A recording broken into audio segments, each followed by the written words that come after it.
Right, so we have Islander 3 still on sale. Definitely check it out. Only $14.99, and I've heard weeks. really good things about it. Oh, nothing but glowing praise. Excellent. Because it's amazing. Right, so now we're going to talk about a very sad topic, and we have lots of footage of the massacres happening in Syria at the moment, and I decided not to show them Well, yeah, it's probably for the best. because it's probably for the best, but it's unbelievably harrowing, and we are going to talk about what happened that we know of, because obviously there is the issue of sources, and the, I would say, appalling statement made by the EU and some other approaches by the US, which I consider to be correct. Right, so what happened? We have reports of more than 1,300 people dead, and most of them are civilians. We have also some other reports by Greek member of the European Parliament who went there, Faradouris, who spoke of at least 7,000 people dead. Out of these 7,000 people dead, a very small number are members of the government now or affiliated with them. Most of them are Alawites and Christians and civilians. Right. So this is ethnic cleansing, though. Yes, and religious. It looks like religious. I suppose. Yes. So what happened was that there are reports. I don't know how trustworthy they are, but I'm gonna tell you what is being said. That on last Thursday, there were several Alawites who tried to ambush government security forces in Jabla near Latakia, which is on the western part of Syria, northwestern. Right. Close to the Mediterranean. It's a coastal region, and they failed. The government asked for reinforcements, and a lot of people in those reinforcements were most probably militias who started doing revenge killings. Mm-hmm. And they've killed a lot of people, but you can definitely see footage of lots of families wiped out and young children killed. I saw loads of videos on Twitter, and I was just like, oh God. Yes. So, and I don't know how people think about this, but Syria's interim leader announced that there will be a committee investigating both the clashes, but also the massacres. Yeah. Right. So let's see here how the Guardian is presenting it, because it's an interesting frame. So let us just see here. We are talking about the northwest part of Syria. Here is Latakia, here is Jabla, and here is the Tartus province. And they are saying to crush the rebellion, the Syrian government called for reinforcements, with thousands of fighters converging on Syria's coast from all over the country. Though fighters are nominally under the auspices of the new Syrian government, militias still persist, some of which have been implicated in past human rights abuses and are relatively undisciplined. So, just a quick thing, as I understand it, so Assad was essentially fighting the civil war to a standstill for years against radical jihadi forces that had various interesting backers, but these were incredibly porous groups where, again, they're all jihadis really, that would move from group to group, and so it was very difficult to track because the lines of demarcation between them are not particularly clear. And so Assad has gone, and any secular Syrian troops, you could say, have disbanded. And so who's left? Is it just the jihadis? Well, it looks, it's one of the most complex conflicts. Yeah, I don't know. And we have more than 10 years now. I think it's on the 11th year. It's one of the most complex conflicts. And we have people from all sorts. And here I have a religious map. So Assad whose regime was toppled on December 8th, was an Alawite. And the Alawites are concentrated here, or there's a really strong concentration of Alawites here. And Assad's family was also an Alawite. And also we have Greek Orthodox and Syrian Orthodox people in that region. So, and we have several religions here, but the issue is that after the topple of the government, there is considerable fear as to whether religious minorities are going to be respected or not. And I saw a statement by Donald Trump about 10 years ago who was saying the problem is literally we don't know who the other side is. And he said 10 years ago, the other people seem to me to be worse than Assad. Well, Tulsi Gabbard said this in a Senate confirmation hearing. She said, look, there's going to be a massacre of the Christians if Assad falls. Yes. And here we have other Daily Mail article and says, horror in Syria as naked women are paraded and shot dead, more than 1,000 killed in just 2 days as country is gripped by deadly violence between new rulers and Assad loyalists. And they are describing all sorts of crimes that happened. There have been several people who are trying to say that all this is Western propaganda and Christian propaganda, but if this is just entirely fake news. I mean, just to be clear, these people have access to mobile phones. They film themselves committing the atrocities and then put it up with their own captions. Exactly. And I don't think it's entirely coincidental that they put some people in crosses and machine gun them while on the cross. This definitely has a religious meaning. Yeah. So there were several other... Just a quick thing. Nothing in the Middle East doesn't have a religious tone. Everything in the Middle East is religious. Exactly. So we have several reports of all sorts of crime. I'm not gonna say more. So we have here the interim president of Syria, Ahmed al-Shara, who was also known before these months as Abu Mohammed al-Jolani. Mm-hmm. He gave a speech addressing the nation, and he basically said that we're now facing a new danger at the crucial moment, in that the remnants of the other regime, supported by foreign elements, are trying to create another civil war and drag our country towards a civil war in order to divide it, destroy its unity and stability. So he is saying essentially what everyone would expect. We're in a situation of emergency. We need to protect the unity of our country from domestic and foreign enemies. And he added that those who harmed civilians will be held accountable and brought to justice. Now, I really don't know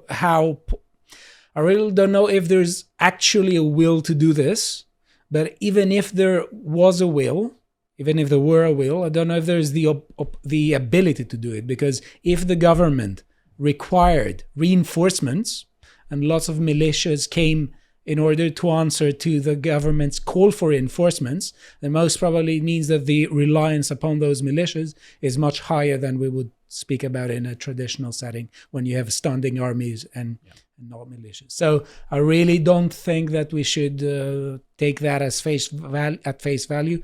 I think a lot of Westerners who try to take it at face value and see it with as best light as possible are incredibly naive, such as Rory Stewart and Alistair Campbell, who went for the rest as...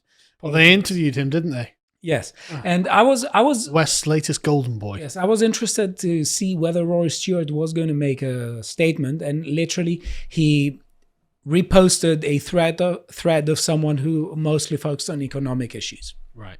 So, right, okay. Yeah. See, here we have from Anadolu English, the Syrian presidency announced the formation of an independent national commission to probe the recent violent incidents in the port cities of Latakia and Tartus. I'm sure it'll be totally impartial, independent, and... no trust issues whatsoever. Yeah, we'll get to the bottom of the problem from the former jihadi. Exactly. And here, let us go to discuss the several statements that people have made. Here's from David Lammy. The reports that a large number of civilians have been killed in coastal areas in Syria in ongoing violence are horrific. The authorities in Damascus must ensure the protection of all Syrians and set out a clear path to transitional justice. They're insane Islamists. Yes. Now, there have been... Why would he say that? They're not going to do that. They probably approve of what's happening. Yes. And there have been several posts on X saying that David Lammy is giving £50 million to Syria. So we're funding the regime. It has been happening since October. Right. So I don't know why there is no will to suspend funding or to pressure the government. It's crazy. Okay. Right. So I will say this. I think one of the very few people who made an actually good statement on this was Marco Rubio, who said that the United States condemns the radical Islamist terrorists, including foreign jihadis that murdered people in Western Syria in recent days. The United States stands with Syria's religious and ethnic minorities, including its Christian, Druze, Alawite, and Kurdish communities, and offers its condolences to the victims and their families. Syria's interim authorities must hold the perpetrators of these massacres against Syria's minority communities accountable. And what happens if they don't? No idea. And this is exactly what we said before, because we don't know to what extent there is a will. And even if there were a will, we don't know whether there's an ability to hold them into accountable because they asked for reinforcement. If America was actually going to intervene in the Middle East for some reason, I think protecting Christian communities from genocide, and Alawite communities from genocide, actually would be a fairly good one to use. Here we have a statement that actually is unbelievable. It's unbelievable. I'm literally lost for words. I was looking at that statement for a long time. Like pro-Assad elements. Yes. So the European Union, the External Action Service that is led by Kaja Kallas, it says the European Union strongly condemns the recent attacks reportedly by pro-Assad elements on interim government forces in the coastal areas of Syria and all violence against civilians.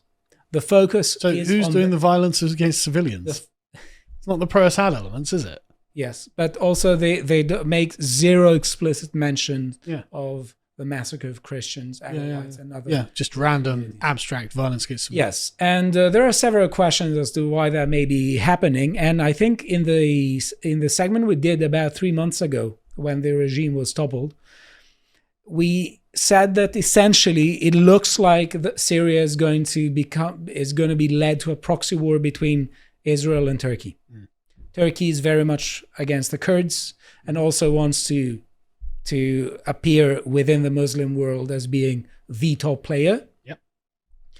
And also Israel wants to be as safe as possible within that region. And there is plenty of context from both sides.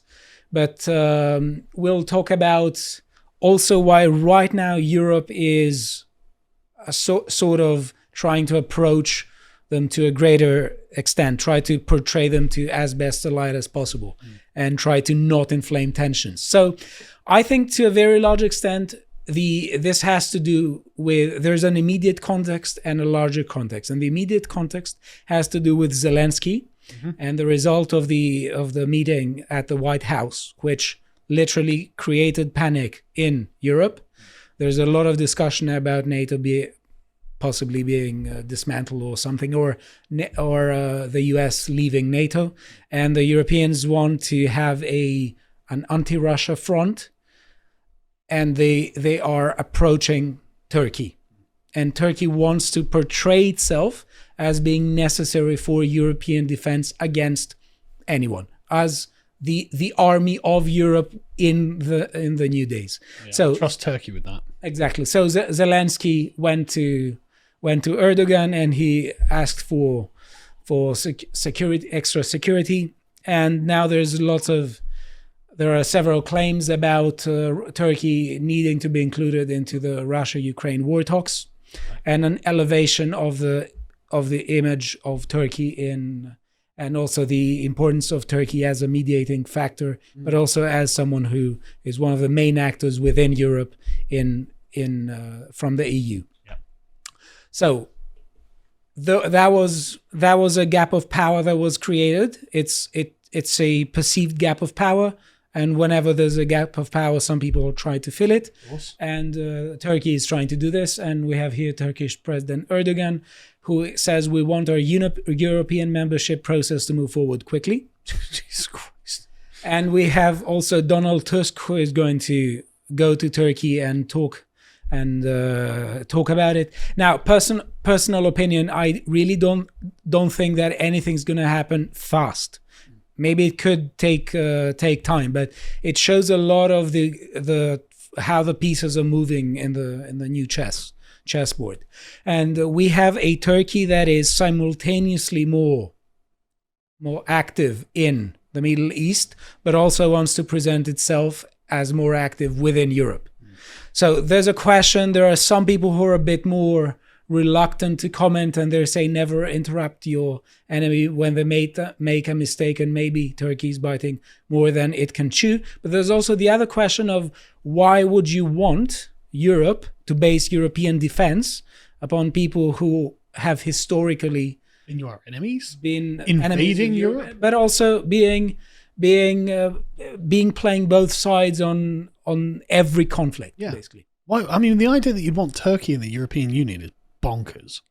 It's absolutely bonkers. And it's incredible. I think it's incredible that lots of EU politicians are even considering it. Yeah. Now, let's be very realistic. Turkey is in a really important strategic position for Ukraine and Russia, because they're in the Euxine Podos, in the Black Sea, and also sorry, I may have it's fine. But also, and really close to Russia and also Ukraine, and right now they have changed stance completely.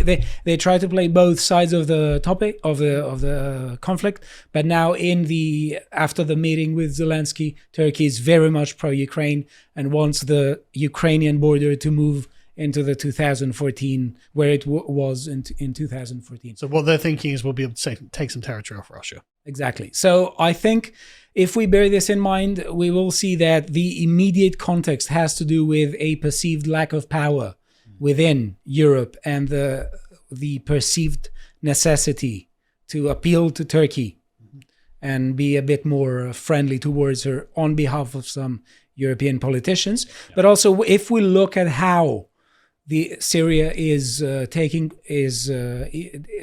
events in Syria are unfolding, we are going to see that it doesn't look like it's going to be peaceful for a while. And let me just mention very briefly the Israeli side. When the regime of Assad was toppled, the Israelis bombarded the military equipment, both naval and also air equipment, and they have tried to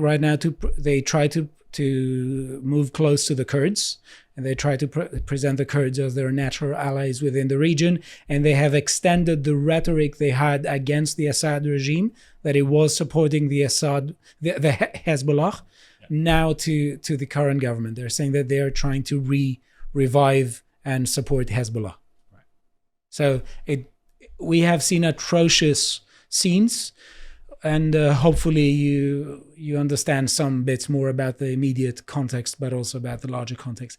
Sadly, it doesn't look like it's going to be peaceful for a long time there. Yeah, it doesn't look like it's going to get better at all. Islander issue 3 is now available to purchase from shop.lotus.com and is the next step in the story that we are telling with this magazine. For this issue, we have collected piercing and esoteric essays from the finest right-wing minds on the theme of our civilizational winter. Each of our authors is an expert in bringing forth the most important hidden revelations from the lowest reaches of the soul, and it has all been beautifully rendered in a medievalist revivalist aesthetic. For this issue, I commissioned a new translation of the ancient Anglo-Saxon poem, The Wanderer, and have written a companion essay exploring how it is a reflection of our modern experience. I personally feel that this is the most important thing I've ever written, so I will be looking forward to your feedback on it. We have resolved our distribution issues, with the magazines being printed in advance of the orders, so we can guarantee that you will receive your copy very soon after ordering it, and you will also receive emailed updates so you can see exactly where it